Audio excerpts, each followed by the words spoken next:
This meeting of the Eau Claire City Council will come to order. Please stand for the Pledge of Allegiance.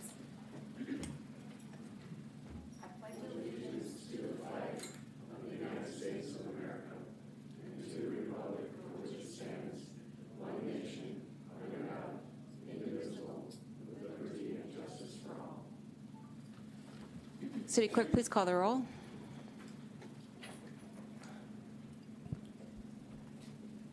Councilmember Anderson. Berge. Here. Brewster. Here. Johnson. Boga. Present. Miller. Here. Otto. Here. Reed. Here. Schoen. Here. Serrano. Here. Worthman. Thank you. Welcome everyone to the Monday, September 22nd meeting of the Eau Claire City Council.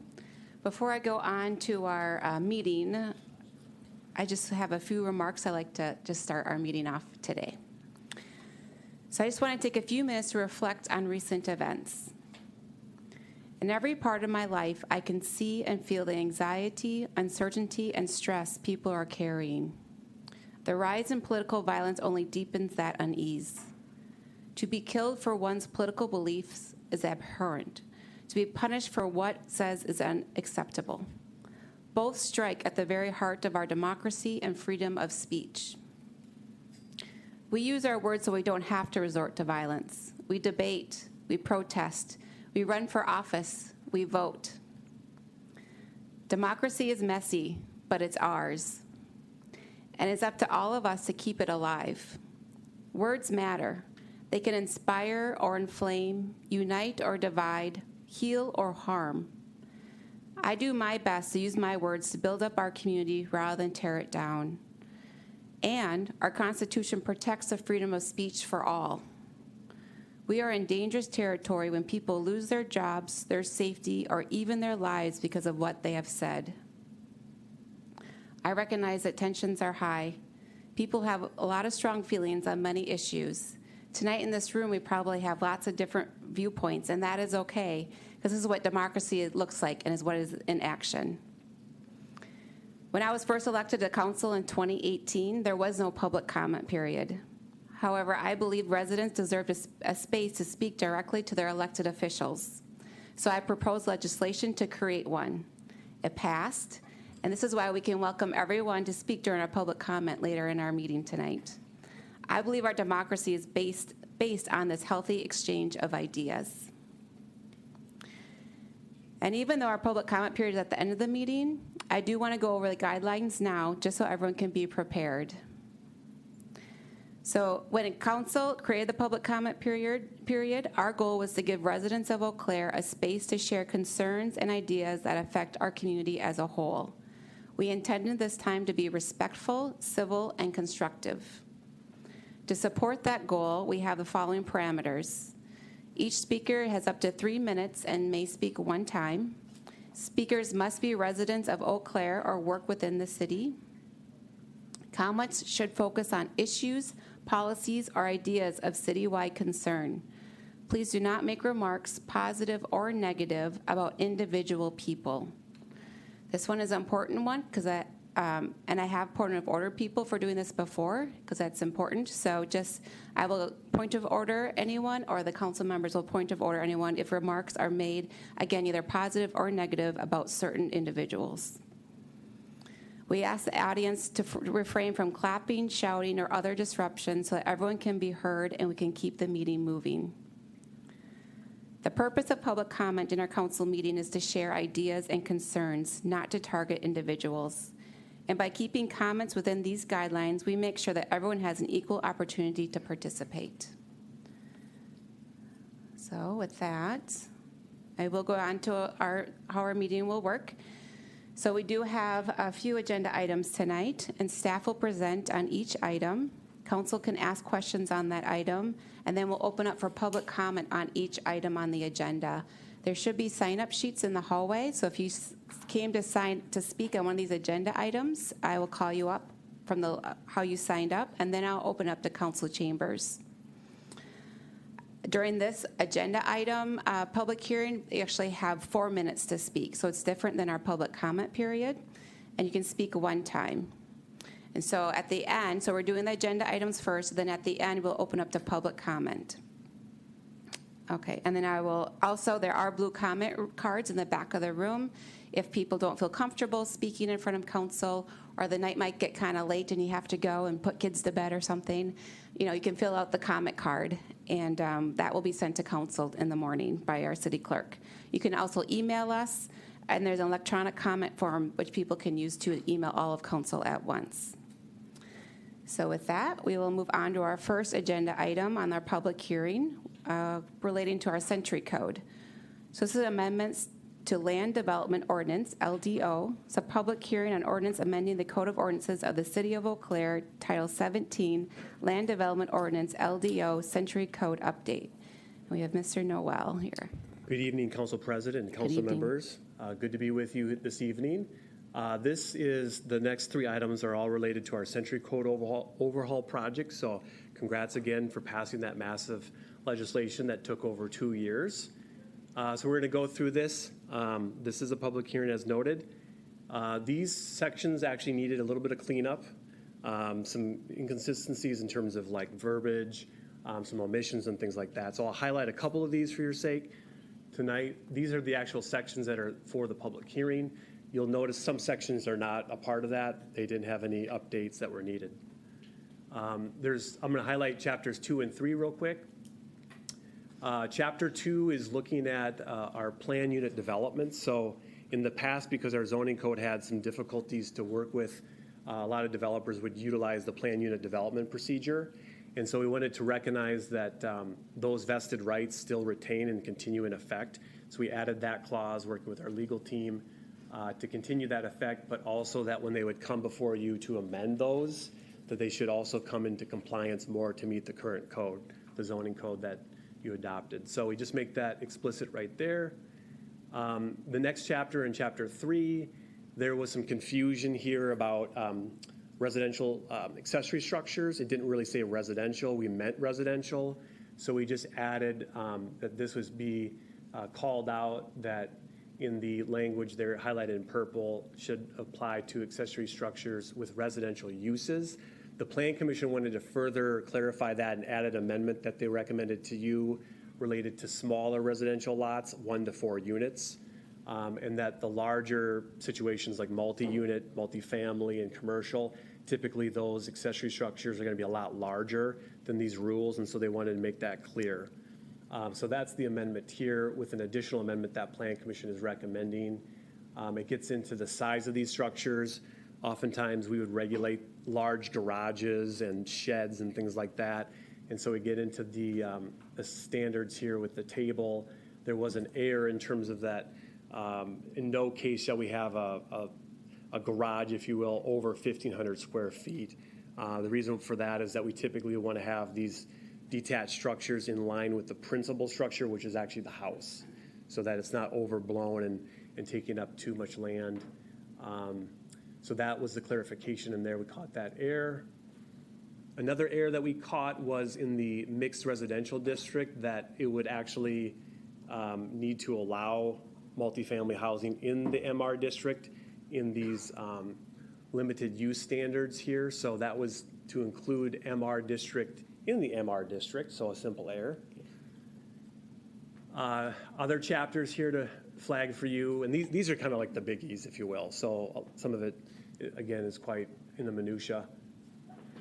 Table 5, after talking to some architects, we eliminated these transparency rules for glazing windows, that spandrel glass would be allowed, which is basically like fake. It's real glass, but it allows to kind of like conceal things behind the wall or behind the glass, such as like Menominee Food Cooperative. There's spandrel glass right along Farwell, or Barstow, I should say, and that hides their commercial kitchen back there, but presents a nice streetscape for the people passing by for our main downtown street. So we took that rule off in terms of the 100% transparency rule, and noted a little bit of changes in the table in terms of industrial properties too, for glazing for all sides. So we think that's more appropriate.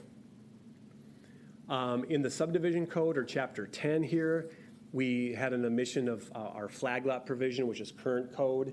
that was for some reason missed. We wanted to carry that over, so this is copy pasted from our current code into the new code. So flag lots are basically lots that have a pole on the end to allow it to be able to be more accessible if it's on a river or on a hill, that you can use that provision to be able to sort of work with the land better or work with the water feature. So there's stipulations, I won't go through all of them, but basically allowing those in those unique circumstances. Otherwise, they would not be allowed. So again, retaining this from our current zoning code, adding this back into our subdivision code in Chapter 10. Floodplain, this was an area that the DNR had not got back to us with some of the clarifications, and so we worked with them to deal with our lowest floor elevation, which is very important to keep in our downtown so we can continue to redevelop. And so they asked us to actually make some changes and notate how that would be different from where we included in our definition section in this chapter, and actually add it to the standards. And so that's what's highlighted right here, is that the lowest floor, if it's not habitable, can be used for like garage parking underneath, say, an apartment building in downtown or wherever in the city. So we clarified that with the DNR, and they found that acceptable. So that's good news. The Plan Commission, as I noted, they had those 2 clarification amendments last Monday, and they recommended approval. To highlight for you too, this isn't anything you need to approve, but as we try to roll this out to the community, especially with our development community, that we work with the most on the process, the codes, the application, we've developed a lot of materials, checklists, and instruction sheets so that they can easily ascertain what's expected of them now with the new code, because it is a lot more code language to digest and to learn and to become familiar with. So we're trying to ease that adjustment period with what we call a manual. We're going to actually, on our website here, have a drop down with all these instruction sheets and checklists and things like that, and so people can understand what's expected of them, and it makes the process easier, reduces delays and things like that, so that people feel comfortable about submitting permits to the city. And this is our online portal that will update as well. So all of this will go live October 1st. So we're getting all this stuff done behind the scenes for the community. This is just an example of an instruction sheet for a certified survey map of, like, what is it? What's the process? Who approves it? How long does the city have to approve it? All these type of things, who to contact when you have questions. And then here's the checklist of that certified survey map, what we would like to see on the actual exhibit so we can approve it, so our city surveyor can approve it. Some other things to highlight, we have the simplified tree permit now as well to implement that side of it, where, if you remember, you amended the code to allow up to 10 high-value trees to be cut down through the simplified approach. So this is the permit that walks people through that. And notes what's expected in terms of the diagram that's submitted, and working with the city to get that approved. The tree species list, the high-value tree species list, was a point of debate, and we finalized that with our city forester. So these trees now, those species are all what we would consider a high-value tree that would be subject to the tree preservation rules in Chapter 7. And that is all I have for this presentation. Great, thank you. Any questions? I'm not seeing any, so thank you. Then you're doing the next one too? Okay, so amendments to city code to make consistent with LDO.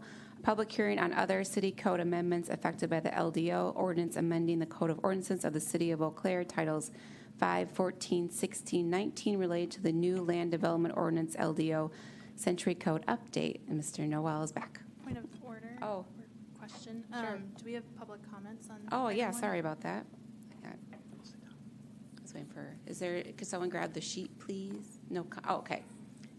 No one signed up. Anyone in council chambers like to speak on this? Okay. Then we will move on to number 2. All right. Thank you again, Council and Council President. This item here are cleanups triggered by the passage of the Century Code. So a lot of this is repealing other code that moved into the land development ordinance, such as signs, outdoor lighting, and other cleanup work in terms of moving it where it needs to go, where it belongs. So sign licenses and contractor insurance has now moved from our building code into our license and fee Title 5. So that's what this is all here. I'm not going to go through the minutia of it, but you can see that this is a whole new section that was added. Similar to, you may recall, the short-term rental licensing and things that got added last year. And Title 14 was it got triggered in the sense of the zoning code is now called the Land Development Ordinance. This groundwater well protection overlay zone needed to be cross-referenced back into the Land Development Ordinance. So again, cross-referencing, making sure everything's speaking the same language, going through the different land uses that might have changed in terms of definition. The building code also, a lot of terminology has changed. We moved from a single family to a 1 unit, a 2 family to a 2 unit, to try to just stay with the unit nomenclature. And so that has been changed here, and that code also references the Unified Dwelling Code, which uses that language with the family definition still. One important thing to call out here is that we move, per your direction, from a relations-based definition of family and who can live with one another to more of an maximum occupancy rule that's more straightforward based off of size of structure with room, working with the health department. And so that's just called out that if you have a one-room dwelling, say a studio apartment, you're going to have to meet that code at least 150 square feet, and then for each extra person, 100 square feet. And that would include other spaces than just the bedroom, and then so on as you move to more rooms. So that was added in. This was similar to what we used to have for our rooming house provisions, but now actually all 4 different residential dwelling units. Stormwater changes, you had approved this chapter as well, a repeal and replace. And this had some other terminology errors, and the engineering department wanted to kind of change some of the language from erosion and sediment control to grading and drainage approval. So we changed that language around. Real exciting stuff. So those are just some of the highlights of the cleanup package for you. Great, thank you. Any questions for Mr. Noel? I don't see any, so thank you. Anyone sign up for that? Okay. Anyone in council chambers like to speak on the amendments to city code to make consistent with LDO? Okay. All right, then we'll move on to number 3, amend schedule of fees and licenses. It's a public discussion on proposed amendments to the City of Eau Claire 2025 schedule of fees and licenses. And Mr. Noel is back. All right, the last item of this package with the Century Code. So with the effective date of October 1st, we have to also update the fee schedule. So you normally would do this in November for your new year, the fee updates, but this is a little bit ahead of schedule. So we anticipate that these fees would carry on all into 2026 too. So we wouldn't be back with this. But I'm not going to go through all of this, but there was a lot of revisions through updating the code references to show the statutory or the local ordinance requirement where it comes from, and then updating fees, changing around terminologies and things like that. So that's all in your packet. If you have any questions for me or tomorrow, happy to answer those. This gets a little bit more involved in 2 of the topics that have been of concern in terms of tree fee in lieu of, and then also park impact fee. So I'm going to dive into that next. So that's called out. There was a to be determined provision, which we typically don't want to put in there to leave open-ended. We did ask council members to take a survey.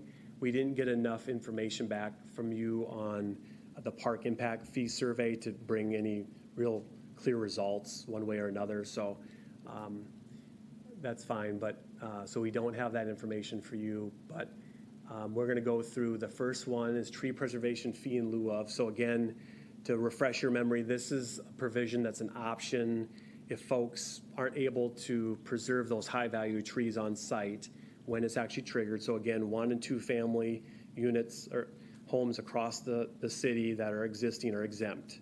I think there's still folks that are like, asking about that, they're exempt. So we will do a frequently asked question pager that helps them to understand when this is required to make sure the community knows. But if you can't, say if it's a commercial development, you're trying to preserve these high-value trees, you're able to do some, but you can't do all of it back on site through street trees and other minimum landscaping requirements, then this would be an option. We did talk with you and the Plan Commission under the Zoning Policy Advisory Committee about what you felt comfortable with. And in the end, it was this $100. I remember we started with $400, and we walked that back to $100 per inch. We'd asked you about that. So that's what we're proposing in the fee schedule. So a 2-inch tree would just be $200 that the developer, whoever that's subject to the replacement, would pay the city that fee. We would hold that fee. The forestry division would then replant those trees, close to that location or in other areas and parks and things like that. So that's how that would actually be utilized in a separate fund. And that fee was based off of our consultant, J.B. Hines at Birchline Planning, in terms of the soil volume, the cost of the tree, the cost of the labor. So it's very, very well in line in a conservative fee, analyzing some different Wisconsin communities in terms of where we fall, like Franklin, Wisconsin, and Oak Creek, and so on, so forth. So that was in that fee memo that was a couple months ago now, but that's where that came from. So that's the tree fee in lieu of. Moving on to the park impact fee. So state law requires us to do an assessment. This is a legal way that's been substantiated not only in Wisconsin and many states to be able to exact a fee for the new user demand put on the park system. And so the assessment was done a couple months ago for you. Council, when I was here in 2008, did explore this topic, decided to end up doing more bonding.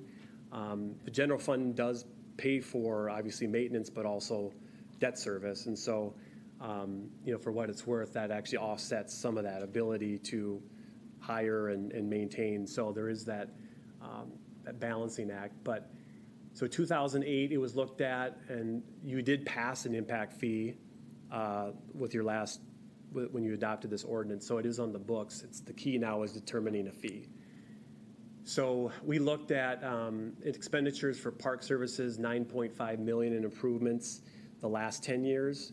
And then we got proposed basic level of services that the community wanted through our comprehensive outdoor recreational plan, the CORP. That's more recent in terms of what our community wants for more water accessibility, more restrooms, more lighting, and basic, more shade structures. And so the future projections for is $3.7 million. And that usually is put forward in your CIP, trails and seating and things like that. So again, the assessment must have a rational connection back to the growth and the actual infrastructure. It's not used for maintenance. It can be used for improvements to existing facilities, but if it's an add-on, if it's a new feature, that is fine.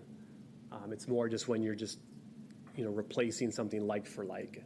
So the residential park space requirements is where this is found. And just to give you a little refresher on how this works is we heard from you 2 Augusts ago about this whole issue and looking at the flexible approach that not every project fits the same situation in terms of the city may not need new parkland in an area, and it would be easier just to take a fee on that project. So you directed us and you approved this methodology in terms of how this would work with the development community. So small projects that are 5 units or less, the city would take that fee, pay the impact fee. If you're in a planned park service area, the city, and we do this now, we would negotiate through a subdivision infrastructure agreement to set aside some land up to 15%. We lowered that to 10% of developable site. and also pay for basic infrastructure. That could be grading, some trails, basic things to get a park ready if the Parks Department needed that, or to set aside that land and say cobble that together with other developments over time to basically have a park 20 years in the future. And I'll show you some maps in a little bit that help to visualize this. And then other areas that sort of fall in the gap to meet the social gathering space requirements, amenities that are on site that typically you see in an apartment development. And so, and then also to call out that if the developer saves trees, that those count as social gatherings spot points. So there's a bonus there to keep those trees on site, and they work together. So this is the map that shows the half-mile radius around all of our parks, including county parks. So anything in the purple area would actually be park service areas where the Parks Department would get that fee at the building permit time. So again, a lot of that is covered, it's already developed, but those are those park sheds. Then there's some gap areas you can see sort of the city limits. There's some gap areas like along North Claremont. Those areas are where we have options where the city gets to decide whether they want to have a new park there or take the fee or require the social gathering space depending on what the project is. So here's an example of two parks in our westward growth by two new subdivisions west of I-94. The comprehensive land use plan calls out a small park, more ambiguous in that area. And so in the future, as the city would annex land in there, then the Parks Department said, yeah, we really need a park there. We want to have them dedicate that. So they would not pay the fee in this case. They would dedicate the land. And so that gives us proper planning in order to be able to negotiate that. This is a gap area, North Claremont. So let's just say hypothetically, this is totally made up, but an apartment project wants to come in to this strip mall area and redevelop and add more density. So in this case, the city might say, well, we don't have a need for a park. Yes, it's in a gap area, but we don't need a park in this area. We're well covered. Instead, we're going to have the developer instead just do on-site amenities that are private. And so then the city doesn't have to maintain it. It's still an amenity that's required by the multifamily code, zoning code, and that gives the city flexibility and options depending on what's best really for the community. So those are two examples of how this would actually work out in terms of working with developers on these projects. Just to get into the assessment, we have to demonstrate all these costs in terms of our acreage. I'm not going to go through all of this, but basically it's related on our number of park acreage, which we just looked at through the CORP process, over 1,000 acres, our city population, our total improvement value, the acreage per person in the city, the cost for the land, the cost for the infrastructure, and the cost per household, how many people actually live in that sort of household for the dwelling type. So that formula basically creates the fee. This is a single family or one unit type situation. You could see that it is plausible that the city could actually ask or require this sort of amount of fee per unit. So this is a 100% example. In the assessment, we give you a whole range of options for policy consideration of 75% of the fee, 50, 25 as well. And so that will be your decision to make tomorrow. But again, that report is a useful tool for you to understand the consequences. You can also look at the cost savings that the new zoning code may create. Every project is unique to itself, but if the project wants more density, we got rid of density standards now. So basically you just have to fit what's on the land and meet all the other rules. And so potentially you could have 20% more housing units on the land versus current code today. Smaller lots, you can get more, again, density. Smaller roads, you can go down possibly to 40-foot right-of-way instead of 60, saving road costs, less parking if they want to utilize that, especially for affordability, carve out for 100% waiver, and streamlining approvals with site plan approvals that do not have to go to Plan Commission anymore. So with all of this, and if you will, the universe of development costs, it's something to think about, that there's cost savings, there's also cost increases too. And that was one of that tension point that you had in terms of adopting the LDO. So this is the last thing I'll go through, is the affordability analysis that state law requires. We looked at this with current mortgage rates as well. Depending on the fee range you choose, you could talk about a $3 increase per month on a mortgage for a 1 unit, up to maybe $12. And again, if that interest rate gets lower, that's going to be lower in terms of that monthly cost. Same thing with a twin home. And multifamily is a little bit different because they usually have to refinance every 3 years or so. So that's harder to actually determine. That is my presentation on this item. Great, thank you. There's a question, Councilmember Schoen? Thank you, Council President Berge. I have a couple of questions. So just one point of clarification, which I know this was in the park impact fee analysis, but just for everyone's benefit, I want to make sure I'm thinking about this correctly. The park, so any revenue generated from the park impact fee cannot be used for staffing for parks, and also cannot be used to maintain existing infrastructure, correct? Correct. Okay, and then I have one follow-up. Sure, one follow-up.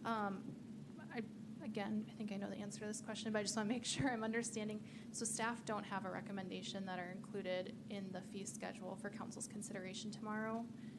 I guess I'm wondering, what's the best way? Should council introduce proposals on the floor tomorrow, or should we send recommendations to staff tonight before the meeting tomorrow?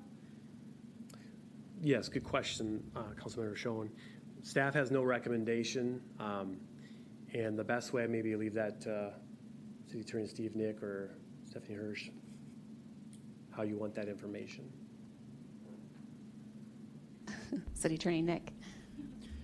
Yeah, I think at this point, now that the ordinance has been introduced, it's in front of you for action, it's really something that you'll have to propose as an amendment, debate it in public, make that decision. What we've provided you with is the statutory impact fee study and the maximum amount based on that study that it would support as a fee, which is what we're doing here. We're charging a user fee. We can't charge a tax. And so that's that figure that Ned put back up of, approximately, $2,300. But as a matter of policy, you can charge anything less than that. You have adopted the ordinance, so some fee needs to be inserted there, but where it is from, a nominal fee up to that study maximum is up to you. Thank you for that clarification of the Yeah, process. thank you. Councilmember Miller? Thank you, Council President. Thank you, Planner Noel. Not particularly related to the park impact fee, but some of the maps where you show we had a park and then a radius of the park that indicated the area that it was servicing. I'm just kind of curious what the standard radius, forward one, if you could, please. Oh, or back Or one. this one? Yeah, the radius there. How big a radius is that around a park? That's a half mile. Half mile. Oh, yeah, that was mentioned earlier. And I had another question. Go back one to the full city. It doesn't really distinguish, but you see, park densities vary throughout the city. Are there areas of the city which are within 2 half-mile radiuses of parks? Is this a common occurrence in the city? I know it's not indicated here, but like if you were, if 2 overlapping, you would shade it even darker. Are there areas of the city that are doubly serviced by parks?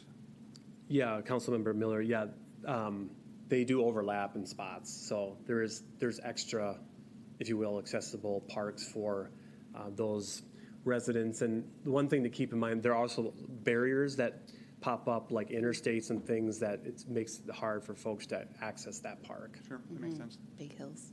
Thank you. Great. I don't see other questions, so thank you, Mr. Okay, Noel. Thank you. I think we do have, thanks, Carrie.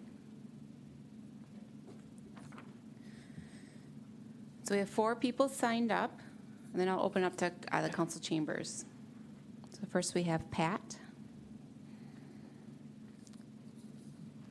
And so you have 4 minutes to speak, and you've done this before, I know, but you can follow the lights. Red means keep talking, yellow, 1 minute left, and red is please stop talking. So, Perfect. okay. All right. Good evening, Council. President Berge, thank you for allowing me to speak tonight. Welcome. I'm Pat Smith, owner of Eau Claire Insulation and the Government Affairs Chair for the Chippewa Valley Home Builders Association. Thank you for the opportunity to speak as we finalize the zoning code fee schedules. We sent out a letter on Friday with more specific details, and today we just want to touch base on some of the impacts of the fee schedule. Now, you've heard me say this before. According to the National Association of Home Builders, every $1,000 in increase in cost prices 31 people out of the ability to buy a home. As we discussed in the past, even small increases have big impact on whether families can afford to live in our city. We are asking to keep in mind as you finalize the new fee schedule, specifically regards to two new fees. First, with regards to the high-value tree fee, we would have preferred an ordinance that took a different approach to balancing tree preservation with housing affordability. However, we appreciate city staff recommending the $100 inch fee instead of a higher ones originally proposed. We ask you to approve this fee as is the best way to least costly way to comply with the ordinance. As we outlined in our letter on Friday, for larger subdivisions, planting trees is more feasible and easily accomplished. But for smaller wooded infill lots, this fee would make more complicated, challenging without overburdening homeowners. Regarding park impact fees, there is no proposed fee schedule, but in the impact assessment provides you a range of options. We are asking you to adopt the lowest fee possible. At the 100% level, for example, the Cannery Apartments, this would have added a cost of almost $460,000, which would have estimated to raise rents $8 to $15 per month, or almost $1,000 a year. For Prairie West, a mixed multifamily, single family, and twin homes, this would have added just over $417,000. And for the Sherman Creek Landing, a twin home project, this would have added $73,000 and some change, or $1,900 and some change per lot. If the fee is set at the 25% level, it still adds considerably cost, but would have lower impact on the homeowners and renters. At the lower level, the Cannery District would still add an additional 100 and close to $15,000, and the fees would be reduced to $200 to $350 per month. For twin homes such as Sherman Creek, it would increase the lot cost by $483 versus almost $2,000. Please keep in mind, in addition to these impact fees, there are other additional costs in the new codes like landscaping, tree preservation, required amenities for multifamily. If all of these amenities add up to $2,000, this would cost out 62 families of being able to buy a home. We are asking you to keep the financial impact and housing affordability in mind as you finalize the fees, because every dollar added pushes families further from achieving the dream of home ownership. Thank you for your time. Thank you. Perfect. All right. We have Christina next. Hi, welcome. Hello, good evening. Christina Thrun, Executive Officer for the Chippewa Valley Home Builders Association, and would like to continue to talk a little bit about the fee schedules that Pat had just referenced, and expand a little bit more on why we're concerned with adding some of these fees and what the bigger picture looks like. With regards to tree preservation, especially when we're looking at the space in a newer development, brand new development, there's a lot more space to be able to plant trees. And so the we laid out in the letter for you to look at shows that the Creekside development project that Paul had referenced earlier on, that we gave you guys data on and the impact, with the current tree preservation, if red pine plantation trees were not included, he has enough space there to plant what would be needed for the 30% canopy. But if the red pines were included, then that would add on considerable costs to that. But then looking at the infill, and we specifically looked at some of the infill wooded subdivisions, there's just not space on some of those smaller infill lots to add and replant trees. So you're really looking at fee in lieu of in exchange for trees, because you're pretty limited on what you may be able to add in on a more constrained area. So that's where when you're trying to encourage infill development, it could have a much bigger cost. So that's something to keep in mind, and why we're encouraging you to keep that tree fee in lieu at that lower price point, because that when we were actually doing some of the testing and looking at that was something that we discovered. With regards to the park impact fees, as Ned had mentioned, that it's really specifically looking at that capital improvements. It's not for maintenance, it's only for new things coming in, and this is something that we know that the city needs to fund, but it's obviously something that we've also been fighting for many years as well, and it's really, even though it's not a tax, it is a burden on new construction, and homeowners that are purchasing new homes, renters that are living in new apartment buildings are paying for something that the rest of the residents use but are not using. And so if you're making that price point really high, they almost have what we call an unfair tax on new housing, is really how impact fees are looked at. And so that's one of the things that we're asking, and why we're asking you to keep that as low as possible, because we understand even the smaller amount is going to bring in a lot of money into the city that you are not currently getting to support some of that development that needs to happen with the parks. And we also know and understand through past conversations that the city has a limitation on how many parks it's able to maintain, and this money does not help with that maintenance cost. And so we're asking you to keep that as low as possible. Another statistic I've brought up in the past, but we haven't referenced this recently, is that there was a study done in 2022 that found in the Midwest, $88,500 of the cost of every new home is due to government regulation. That's just off the top. That's not counting the increasing building costs. That's not counting increasing skilled trades costs. And that's permit fees, that's impact fees, that's requirements in building codes, zoning ordinances such as tree preservation, all that adds into that. And what we're seeing is that that's been 3 years. Those numbers we know are probably higher now today than what that is. And Eau Claire is looking to, obviously, with what's included in the zoning code, it will definitely increase that in this area as well. And so we're just asking you guys to keep the fees as low as possible to preserve housing affordability in Eau Claire, because we want to promote housing and economic development and growth for the city. Thank you. Thanks, Christina. And we have Ian.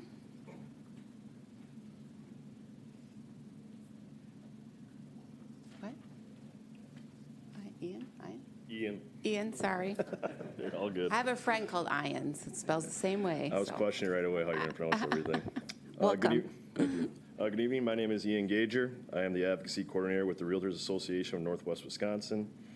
I'm here today to ask your support on two important issues that directly affect property owners and future property owners.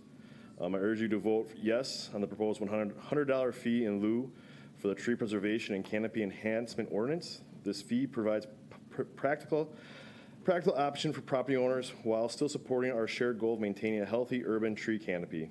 It is a reasonable compromise that avoids placing an even higher undue burden on homeowners, especially those facing site constraints or financial limitations.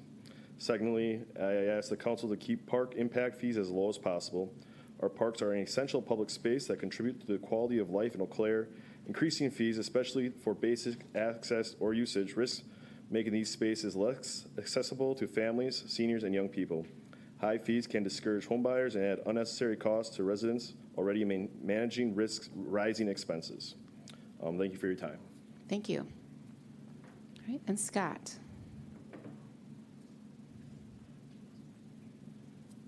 Hi, welcome. Thank you.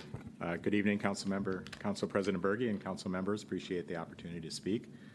My name is Scott Rogers. I'm Vice President Governmental Affairs at the Eau Claire Area Chamber of Commerce. I'm also a downtown resident at 303 Putnam Street. As a representative of the local business community, the Chamber strives for a local economy that's good for all of our citizens. It's a priority then to support wise policies that positively address our local housing affordability and supply while maintaining a high quality of life.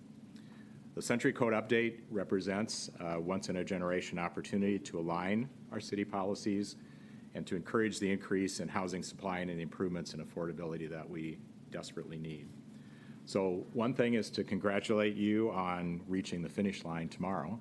The decisions we'll be making will be the last ones for the Century Code update, not that it won't be a living document going forward.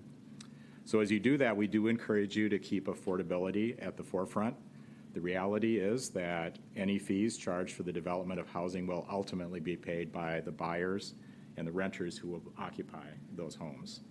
Therefore, we strongly encourage you to keep the park impact fees at the lowest possible level and to keep the fee in lieu for high-value trees at the $100 per inch that's been proposed. It's worth noting that encouraging infill housing is better for the environment, more financially productive for the community, efficiently uses existing infrastructure, and lessens the pressure on sprawl.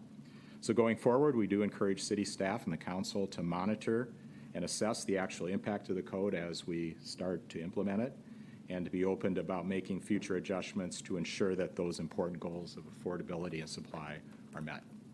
Thanks for your time. Thank you.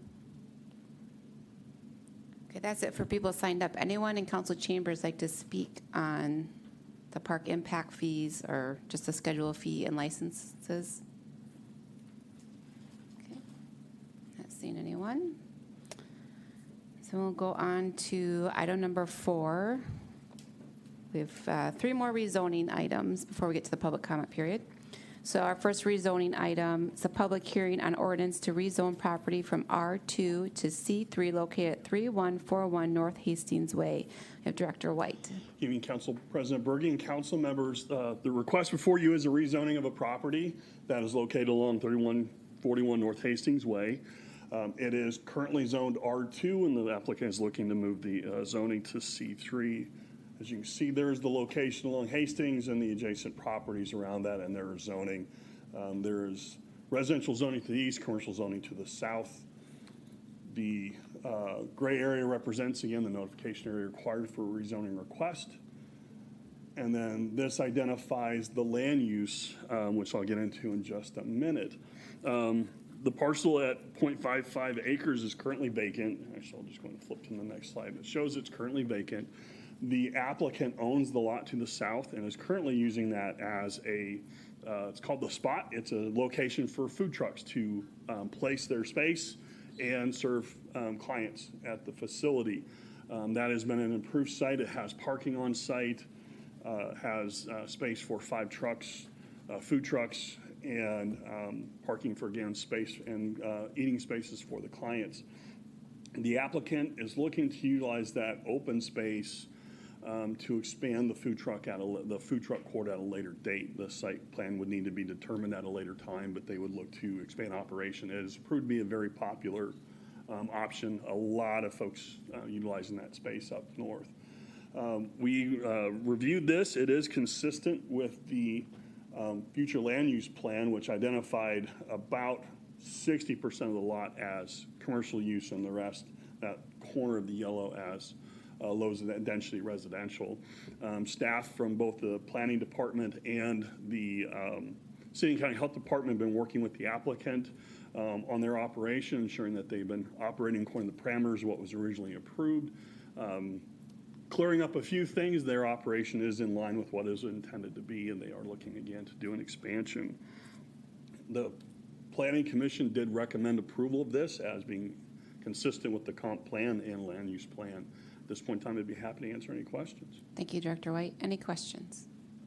Councilmember Miller? Thank you, Council President. Mr. White,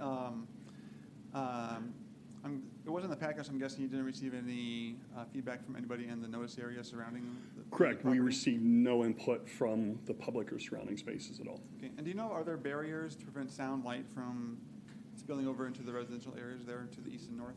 There is no any type of permanent light systems or anything such as that. There's minimal power out to that space. There are plans to maybe do a few things in the future. There is screening that's required, and the applicant on the initial property is addressing the screening required to screen the commercial from the neighboring residential sites, and staff will be ensuring that they are compliant with those screening requirements moving forward. Thank you. Thank you. I don't see any other questions, so thank you, Director White. Thank you. So no one signed up. Anyone in council chambers like to speak on this, the rezoning property? Not see anyone, so we'll go to our next public hearing on an ordinance to rezone property from R1A to R1 located at 4437 Old Wells Road. Dr. White is back. Good evening again. What we are looking at is an existing property of approximately 5.82 acres. It is highlighted in red. The applicant is requesting to move the zoning to R1, which allows for single-family home units. This identified area should be noted that it will be transitioning to GR, or general residential, under the new zoning code moving forward. The applicant has sufficient space with the frontage of the road and everything to be able to meet any type of multi-lot dimensional standards, and the applicant has indicated they would like to subdivide the lot as they move forward. Just flipping through the slides, this is the gray area, again, that represents the notification radius. And here's a picture of the site as it is. The applicant lives in the single-family home that is currently on site. Comprehensive plan proposes, the proposed zoning does align with the comp plan for this area and the future land use map. Applicant again has indicated that they would look to subdivide the lot in the future. Those subdivisions would come forward for standard approval through the city as well, and based under the zoning at that time. Again, it's a fairly straightforward project. Be happy to answer any questions. Councilmember Schoen? Thank you, Council President Berge. Are there any, Director Wright, are there any floodplain concerns at this property? There are not in this space. Thank you. Great. I don't see any other questions, so thank you, Director White. Thank you. Anyone signed up?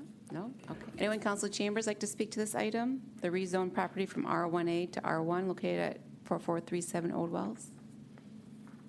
Okay.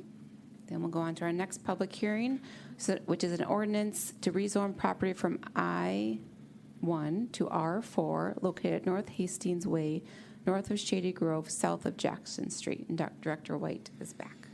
Thank you again. The parcel in question is outlined in red in that space. This is a location that is adjacent to North Hastings Way on the west side, or excuse me, the east side, and adjacent to north of Shady Grove Road, south of Jackson Street. The parcel, this is the gray area again, identifies the notification area. This is the current zoning in the surrounding area. And the future use map, which identifies this as medium to high density. Let me double check on that, correct. This is the site as it sits. This is currently in an I-1 industrial area. That is kind of a holdover from when this was much more industrialized in the past. The space adjacent to it is multifamily housing. And it is consistent with the R4 that's being requested by this project. The applicant is proposing to do multifamily housing within this spot. The structure they are proposing is roughly L-shaped and would meet the density requirements for design within this space. Land to the east slopes down to Hastings Way, or North Hastings Way. The access, let me go back one slide. The proposed access still has to be worked out through an easement, which would bring them through that area that's identified just west of that northwest corner of the lot. So they'd be coming off the frontage road there to the west of the property. Utility easements would come through there as well. This, again, is consistent with the proposed land use and development within that area. Commercial use in this area, residential in this area should be creating an attractive urban residential environment. Comprehensive and holistic approach is key to planning this vicinity. Commercial residential components of the area are designed to appear functional as integrated whole for the building location and access, orientation materials, et cetera. This does meet all of those stated requirements for this. At this point in time, I guess I'd be happy to answer any questions. Again, site plan would come forward at another point in time, be approved through its appropriate process under the new zoning when they choose to actually submit for the site plan. This is just the rezoning at this point. Thank you. I don't see any other questions, so thank you, Director White. Thank you. Anyone sign up for this? Okay, anyone in council chambers like to speak on this rezone from I-1 to R4 located North Hastings Way? All right. So now we'll move on to our public comment period. Thanks, Carrie.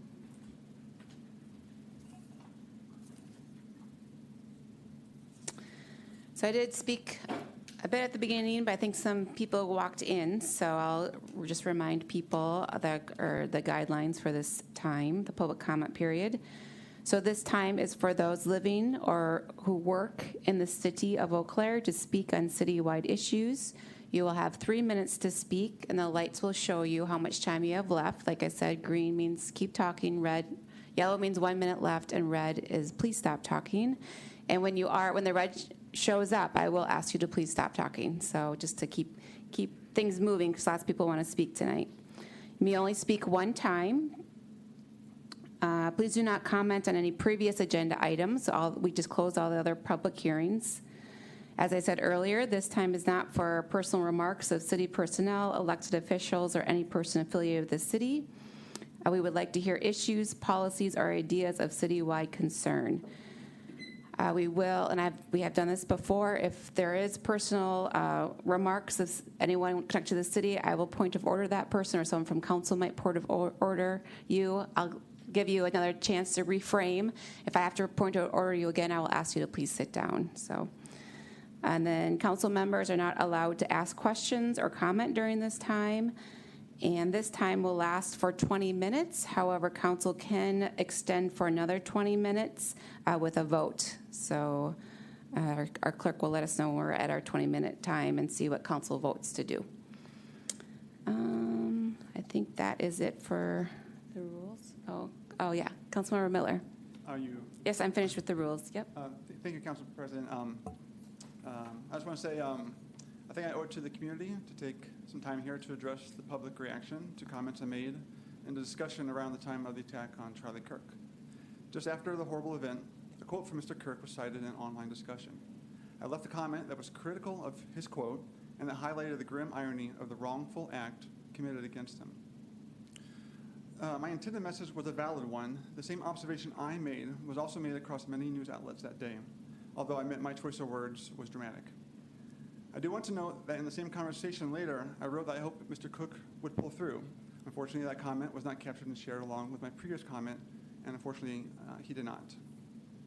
At the same time, there are people making truly horrible remarks online. Given the high emotions after the attack, I can see how my comment could have been assumed to carry the same ill will as these other comments. And this would be very easy for somebody who was a fan of Mr. Kirk because they would be in shock, and it would be easy to assume that my comment was meant in ill will when it was not. But I would never go out and approach a grieving person to tell them I disagreed with the person they just lost. That would be cruel. However, that was the very effect when my comment was taken out of a small, intended discussion and intentionally shared with an audience of people in mourning. That intensified their pain, caused anger, and it's unfortunate that it happened. But I never had any ill will intended. I hope I've been able to clarify the meaning and intent of my comment. Nothing I've said justifies my departure from office. I condemn the attack on Mr. Kirk, just like I do any attack, like the one on Representative Hortman in Minnesota, and the more than 24 school deaths so far this year. They are all equally wrong. There'll be some comments tonight, but I hope soon I can return my focus to working towards the full business of the council and serving Eau Claire, and I thank you for listening. Thank you, Councilmember Miller. Okay. First up tonight, we have Diane.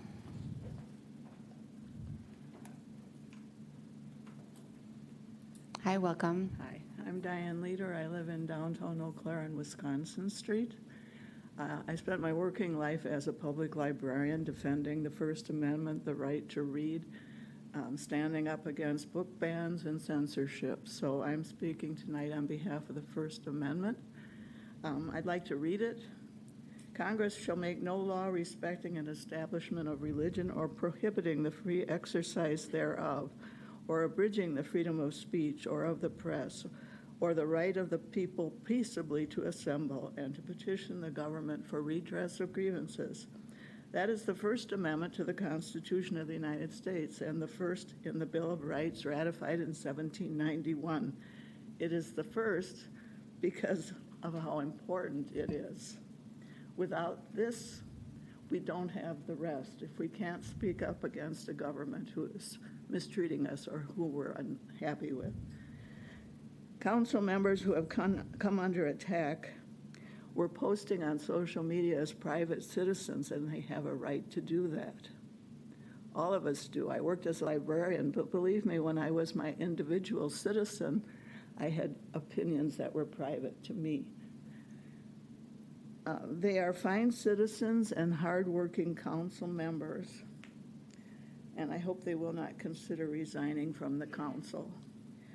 The current representative for the 3rd District, which includes Eau Claire, is attempting to coerce Eau Claire by withholding funds. If Eau Claire bends to this coercion, how much more will be required? Where will it stop? Stand behind these council members and stand up to Derek Van Orden. Okay. Ned?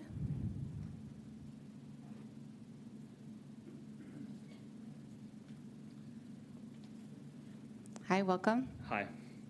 I'm a little nervous, so I don't want to reiterate or repeat what the previous speaker said, but I'm just here to also encourage us to uphold the First Amendment and consider that I feel like there's an all-out assault on it in this country right now, whether it's tear gassing protesters, getting rid of comedians that people don't like, or requiring the press to only have certain access to what the Pentagon releases. I mean, we're seeing this at the national level, and we're seeing it at all the way to the local level. And I just, like the previous speaker, believe that we have a right to speak our minds always, and hopefully we do that with respect and dignity. But even when we don't, we have a right to say what we say.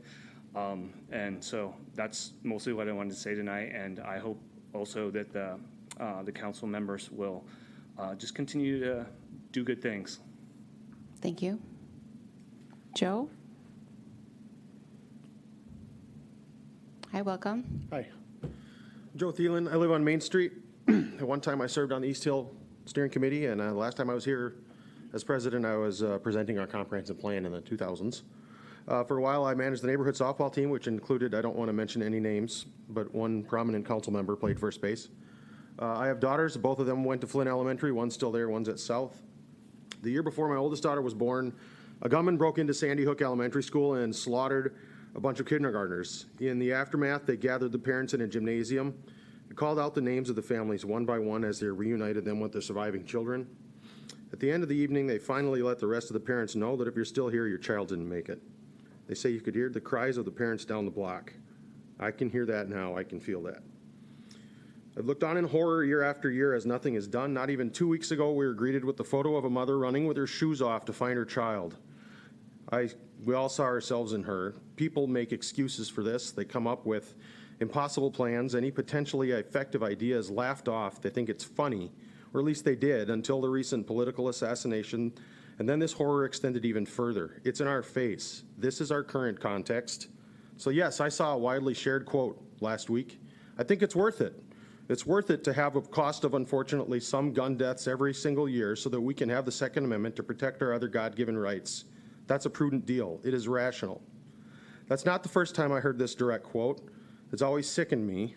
People tell me that I need to see this in context. Well, I think we all need to see the larger context here. I don't want leaders who see these words as heroic. What you say matters. I'm here because one of our council members quoted this rhetoric directly and the other one made light of the result of the rhetoric. Well, I've seen it several times put several ways. Maybe the advice I'd give to all of us is live your life so we don't have to explain the context of your terrible quotes. But if we do hear the context, I want people to understand that this is the context we're operating in. We're not in a vacuum. Ripples don't happen in still water without pebbles tossed or breezes that blow. We're under threat to lose our funding if council members here don't resign. If people on this council resign or lose their seats, my representation is lost. I'd rather see the city sue the federal government and fight back because this is tyranny. Plus, we might win, and wouldn't that be nice? I'll close with this. I was raised in evangelical church, and I'm going to leave you with James 2:14. What does it profit, my brethren, if someone says he has faith but does not have works? Can faith save him? If a brother or sister is naked and destitute of daily food, and one of you says to him, depart in peace and warm and be filled, but you do not give them the things that are needed for the body, what does it profit? Thus also faith by itself, if it does not have works, is dead. Thank you. Thank you. Laura?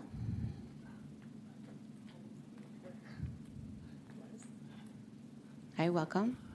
Hello, thank you, everyone. Well, I want to start by saying thank you for the work you're doing for this community, especially in light of the actions of our current federal representative.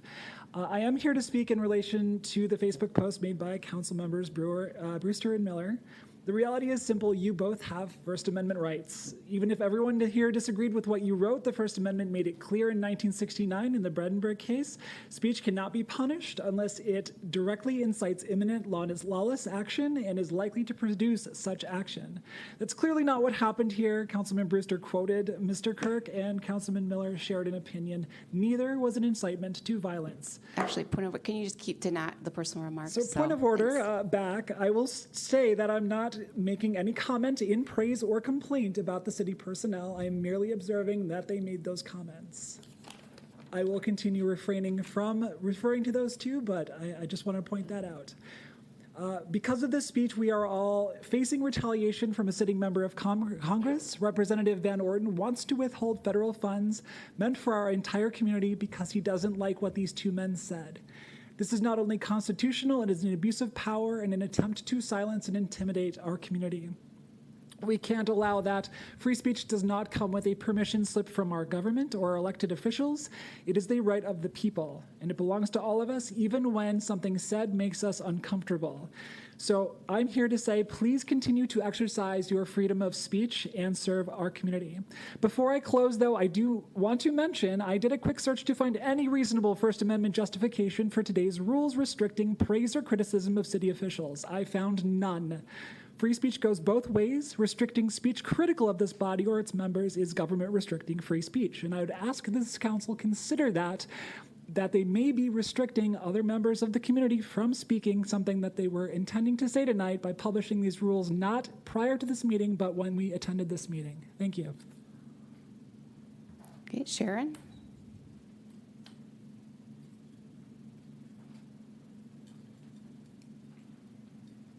Hi, welcome.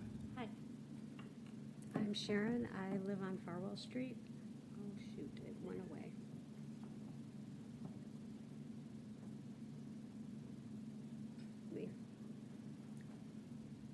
Let me find where I put it. The proposed petition for removal of city council members concerns me. The public opinion based on the removal of duly elected city officials due to dislike of someone making use of constitutional rights is not a bridge Eau Claire wants to cross. Our city council is not an HOA.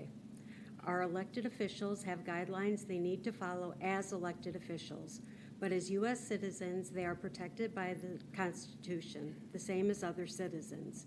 When we start deciding that we don't like what someone says because it doesn't agree with how we feel, so we will violate their constitutional rights, we have a lot more to worry about than hurt feelings.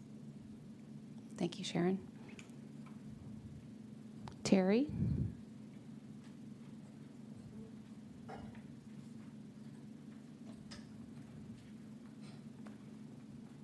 Hi, welcome. Hi, thank you. Thank you for giving us time to speak to this issue. I live on Tower Drive. I have an artist studio in Eau Claire, and that's why I wanted to speak to this issue. What happens here affects where I do my artwork. I'm here to stand in support of the council members for speaking their mind. That's our right, it's your right, and you should never give it up, and we should never allow that to be given up. It's a First Amendment, it's been spoken to. The people who presented a petition, I assume that you got the petition, because I heard about it on the news. I don't know that I ever saw it. I don't know that anyone's seen the petition. But they have as much right to offer that petition as we have to say what we want to say. But my support goes to the council members who made their comments. I would also like to make sure that if there is, one of the things that bothers me the most, two things that bother me the most about this, is that there was a petition written, and I don't know that anybody's seen it. And it was reported on the news, and I saw it, and I want to see the petition to see if the people who are on it actually live in Eau Claire, live in the state, live in the country where they're from. I think the council members deserve a right to see who's accusing them of doing something. especially when it has to do with First Amendment rights. As it was mentioned, we've had other artists, writers in this, comedians who've had their rights taken away from them. And the second thing that bothers me the most is the fact that we have a congressional representative who wants to punish Eau Claire and anybody, actually, who speaks against the administration or things that they believe in. And that is absolutely not what I, as an American, believe should happen. He's our representative. The money and the support that the federal government gives to this community is already decided. If he wants to do something later on, he can do it. But he can't sit in his office and tell us as a city or as a community that he's going to cut off money because we speak our minds.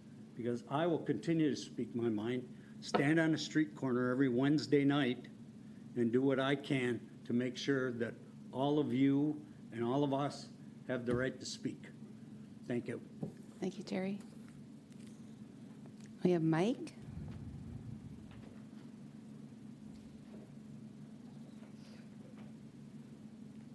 Hi, welcome. Hello there, Mike, longtime member of Eau Claire here.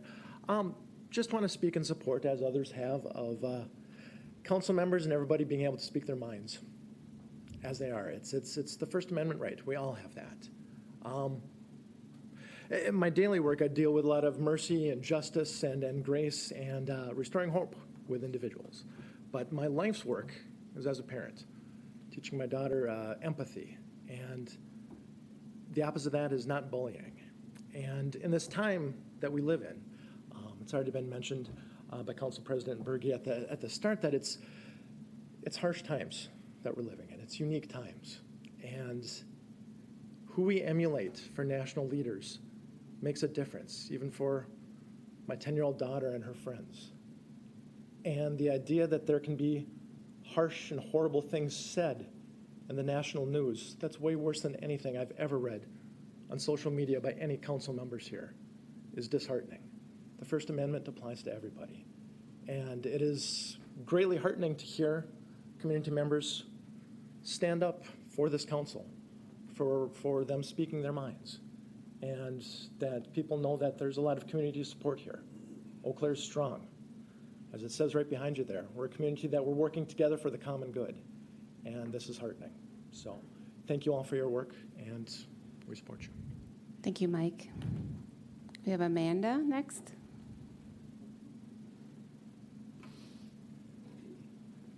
Hi, welcome. Thank you. Thank you for allowing us to be here and to speak what we need to say. My name's Amanda Putnam, and I live on the north side of Eau Claire. And I would like to encourage the council to continue to support the First Amendment of the U.S. Constitution. This is incredibly important as local government tends to have a much more profound impact on our daily lives than our federal government does. I fear if our city council doesn't continue to uphold our constitutional right for freedom of speech for all community members, it will be much easier for the loss of this right along with others on a larger scale.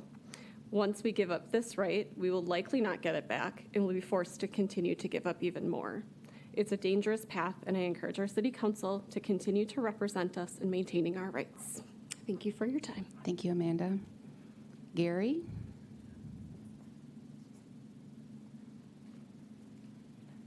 Hi, welcome. Hello. My name is Gary Putnam. I live on the north side. Thank you, everyone. I apologize for the mask, but I'm at the tail end of a cold, and I didn't want to get anyone sick tonight. So I just wanted to protect everyone as much as possible. Everything I wanted to say tonight has already been said, but I wanted to second the call to uphold the freedom of speech. With certain threats to withhold funding to the city, I ask that the city stay strong on behalf of the First Amendment and the freedom of speech, and I thank you all for your work. Thank you. Thanks, Gary. We have Frank.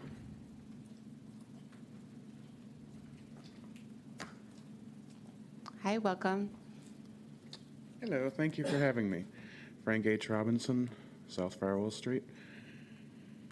Forgive me for being glued to a printed statement. This matter is too important to leave to extemporaneous speaking. I'll cut to the chase as there is no need to recap the situation. As a citizen of the great city of Eau Claire, I am at great personal risk of the threatened actions of my congressperson. He is directly threatening all of us, so as to twist your arms to get rid of city council members he doesn't like. I will not join any chorus that furthers his ends. You cannot capitulate to fascism. If you allow them to bully you on this, they will not stop there. They will go further, and they will never be satiated. You all know that this was not a celebratory post. Derek Van Orden knows that this was not celebratory. You know that he knows that it wasn't celebratory. And it's asinine that I have to drag myself down here on a Monday night on 4 hours sleep to say something everyone involved already knows. But that is what this situation demands, and so I have acted accordingly. Thank you for listening. Thank you for your service. Thank you. Thank you. Okay. And then Bob Carr has his own sheet. Welcome. Standing on my own. I'm pivoting completely away from this, so I'm sorry if it's a quick change. That's okay. But I'm actually here because of what this body has done in the past to promote neighborhood and city inclusion and so on, as it applies to the proposed stuff that the schools are looking at doing. Last time I stood up here on this was to promote Flynn being built, which meant 3 neighbors gave up their homes. It is literally a focal point of the neighborhood, which is something this whole body has been involved in. All 3 schools have some of the strongest PTAs. Again, the neighborhoods are extremely engaged in these buildings. And it isn't just the building, it's obviously the kids and everybody involved. This has nothing to do with school board or anything like that, but we as a group have been involved in these neighborhoods, and I just encourage you to weigh in that you are supporting the neighborhoods and the integrity that these schools represent. Thanks. Thank you, Bob. Does anyone else in council chambers like to speak during our public comment period? So you can speak on anything, a citywide application that has not been, that was not on the agenda before. So, anyone? Okay, I'm not seeing anyone. So that means we're at the end, and if there are no objections from council, this meeting is adjourned. Thank you.